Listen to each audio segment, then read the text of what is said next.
tunia staking boldan le un-delegate boldan ichi video hi hoita na lo wa hi le ne lo deu hin subscribe jong nei bol pi vil lang share jong nei bol pi vil lang aji chu hi cho tem tema hi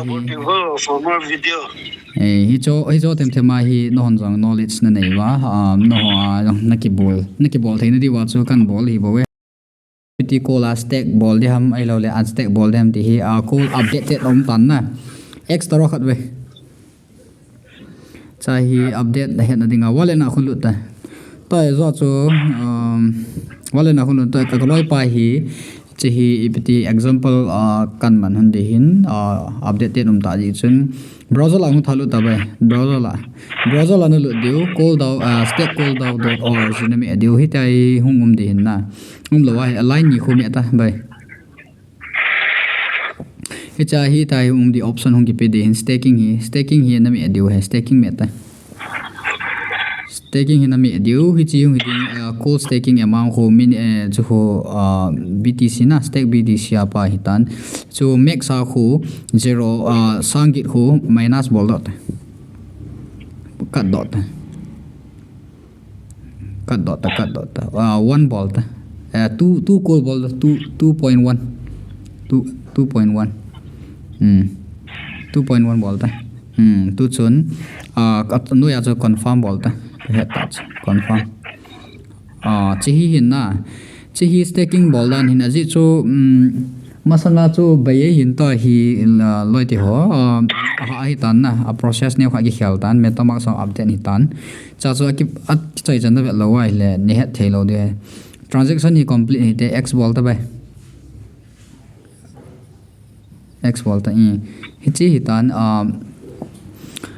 ni chu ki stake do hi tan ichi hi piti la do de ham na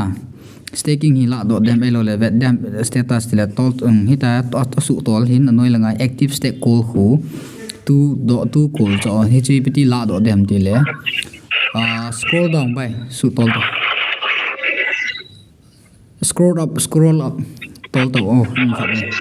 chung langa chi ta hi chi tan chi tan ipiti la do dem itia hi le tol to na lai ta ala do di dan hi address achung langa address ho na me diu he hin me ole address na me diu my staking a ho no me diu na chi my staking hi me ta my staking a hi tan chi tai tol to le chun cha hi na call stake su na mu the de tai hi chi na stake za na hi tan abalen la do de le chun tol to ta khat be tai un-delegate kan bol han de process hi update hi ta ji chun confusion ke chi la jing na